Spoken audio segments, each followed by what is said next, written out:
Assalamualaikum warahmatullahi wabarakatuh. For today's video ay magluluto tayo ng chicken kabsa biryani. At syempre yan ay natutunan ko sa aking ina at natutunan ko rin nung ako ay naging isang OFW sa Middle East.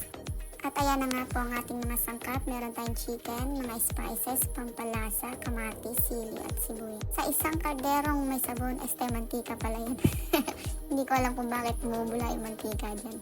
Ginisa ko muna ang ating pang-ibabaw gaya ng mga pasas at sinamahan ko siya ng konting patatas. Siyempre sibuyas, hindi yan mawawala.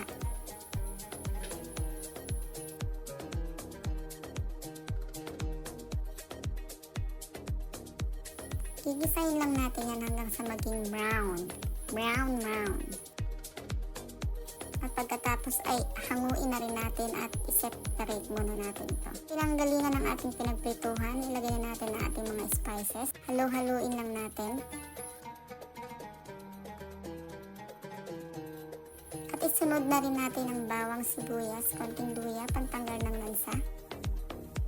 Sunod ay kamatis. Konting halo lang yan. At isunod naman natin ang ating kalahating kilong manok. At ilagay na rin natin ang ating turmeric. Mix lang ulit. At takpan muna natin pagkatapos. Kanya rin na ang tsura ng manok ay lagyan na natin ng tubig. Yung tubig na pinagbawaran ko ng basmati kanina.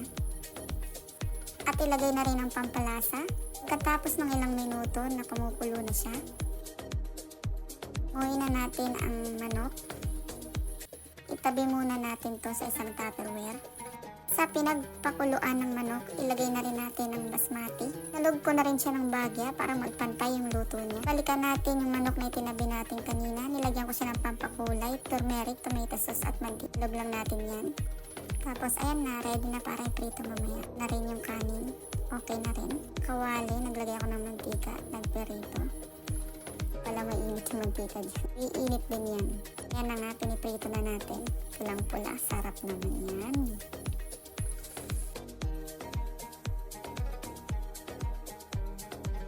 Tapos, ayan na ang ating finished product. Nilagyan ko na rin ng mga dekorasyon yan. Kayo nang bahala kung ano gusto nyo yung dekorasyon. Ako, DIY lang. Kung ano lang yung available na pwede kong makita.